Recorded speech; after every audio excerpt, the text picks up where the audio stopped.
ডিমটা আমি কেটে দেখাচ্ছি কেমন হয়েছে ভেতরটা।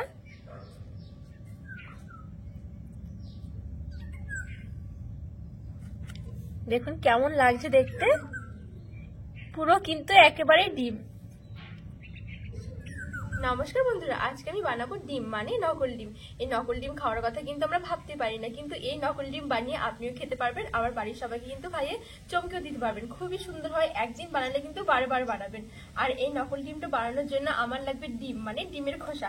এই ডিমগুলোকে আমি সুন্দর করে বের করে তারপরে পরিষ্কার করে ধুয়ে নিয়েছি। আর এখানে আমি 6টা ডিম নিয়েছি, মানে ডিমের খোসা নিয়েছি। অবশ্যই কিন্তু এই ডিমটা বানাতে এই ডিমের খোসাগুলো লাগবে। তো চলুন আমি ডিমটা বানানো শুরু করি।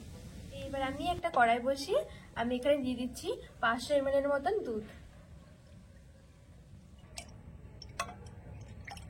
দুধটা আমি দিয়ে দিয়েছি, এবার দুধটা একটু গরম করে নেব।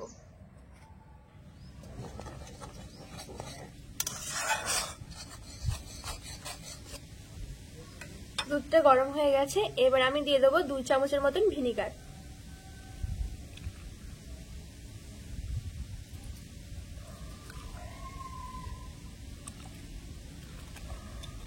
এবার ছানা কাটিয়ে নেব দুধটা।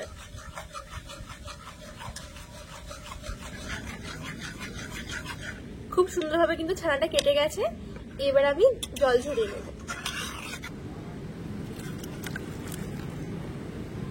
এবার একটু জল দিয়ে দিচ্ছি, জল দিয়ে একটু ছানাটাকে ভালো করে ধুয়ে নেব।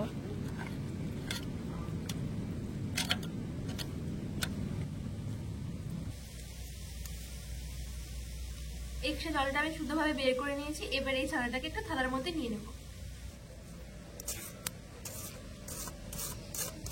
এবার আমি হাফ চামচ দিয়ে দেবো গুঁড়ো করা চিনি,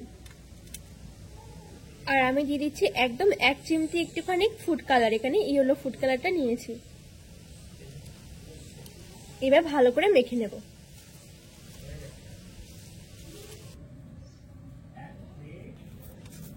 ছানাটা খুব সুন্দর করে কিন্তু আমি মসৃণ ভাবে মেখে নিয়েছি।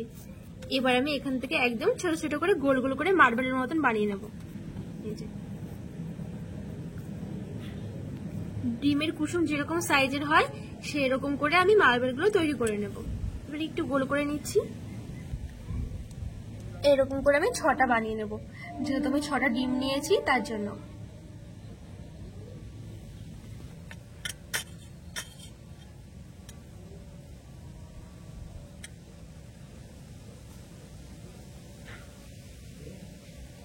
এখানে 6টা সমানভাবে আমি ভাগ করে গোল গোল করে নিয়েছি। এবার আমি কড়াইয়ের মধ্যে আরো কিছুটা দুধ গরম করে নেব। এবার আমি দিয়ে দেবো 2 চামচ চিনি। এবার একটু গরম করে নেব। দুধটা খুব সুন্দরভাবে গরম হয়ে গেছে, আর এখানে চিনিগুলো কিন্তু গলে গেছে। এবার আমি একটা বাটির মধ্যে আমি এখানে নিয়েছি 1 চামচ কর্নফ্লাওয়ার। এবার অল্প জল দিয়ে আমি গুলে নেব কর্নফ্লাওয়ারটাকে।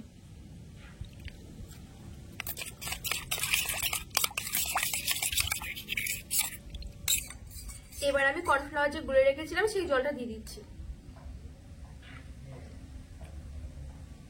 সমানে কিন্তু নাড়তে থাকতে হবে, আর এখন আঁচটা কিন্তু আমি একদম লোতে করে রেখেছি। আর এখানে চাইলে আপনারা যদি আগার আগার পাউডারটা থাকে তাহলে কিন্তু সেটাও দিতে পারবেন, কিন্তু আমার কাছে আগার আগার পাউডার নেই, তার জন্য আমি কর্নফ্লাওয়ার দিয়েছি। নাড়তে নাড়তে কর্নফ্লাওয়ারটা দেখুন কত সুন্দর একটা ঘন হয়ে গেছে। এবার আমি গ্যাসটাকে বন্ধ করে একটু ঠান্ডা করে নেব। ঠিক এরকম রাখতে হবে, ঠান্ডা হলে কিন্তু আরো একটু ঘন হয়ে যাবে। এবার আমি গ্যাসটাকে বন্ধ করে একটু ঠান্ডা করে নেব।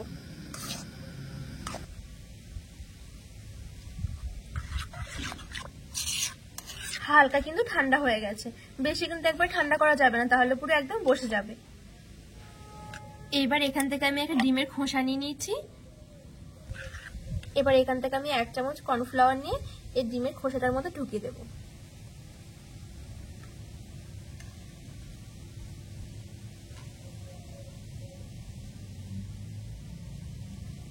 এবার এখান থেকে আমি একটা গোলা নিয়ে নিচ্ছি। এবারে ডিমের মাঝখানে আমি ভরে দিচ্ছি। আবার আমি কর্নফ্লাওয়ারের গোলাটা দিয়ে দিচ্ছি। পুরো ভর্তি করে দেব।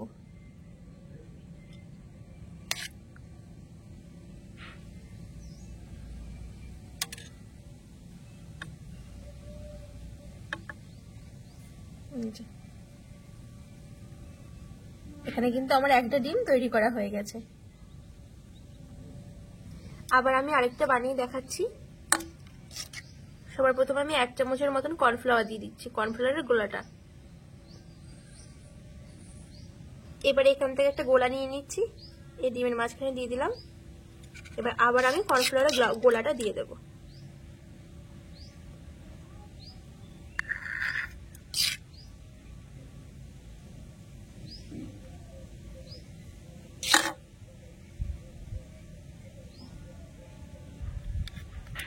আরেকটা বানানো হয়ে গেছে।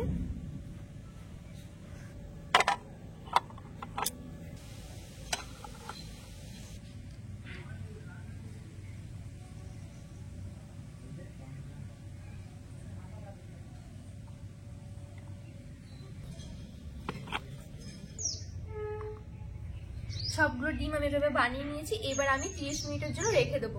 ডিমটা কিন্তু ভেতরে ভেতরে সেট হয়ে যাবে আর সুন্দর কিন্তু ডিমের মতন হয়ে যাবে। তো 30 মিনিট পর আমি দেখাচ্ছি যে কিরকম হয়েছে। 30 মিনিটের মতন হয়ে গেছে ডিমগুলো। দেখুন এবার আমি কিন্তু ছাড়িয়ে দেখাবো। দেখুন কি সুন্দর কিন্তু পড়ছে না, পুরো কিন্তু সেট হয়ে গেছে। এবার আমি ছাড়িয়ে দেখাচ্ছি।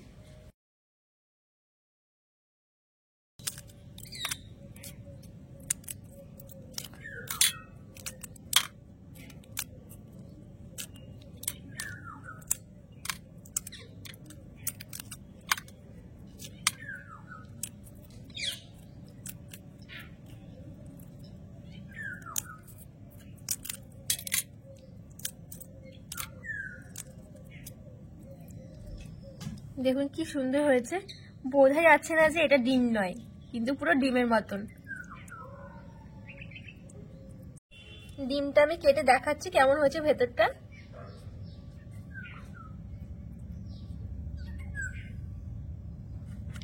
দেখুন কেমন লাগছে দেখতে, পুরো কিন্তু একেবারে ডিম।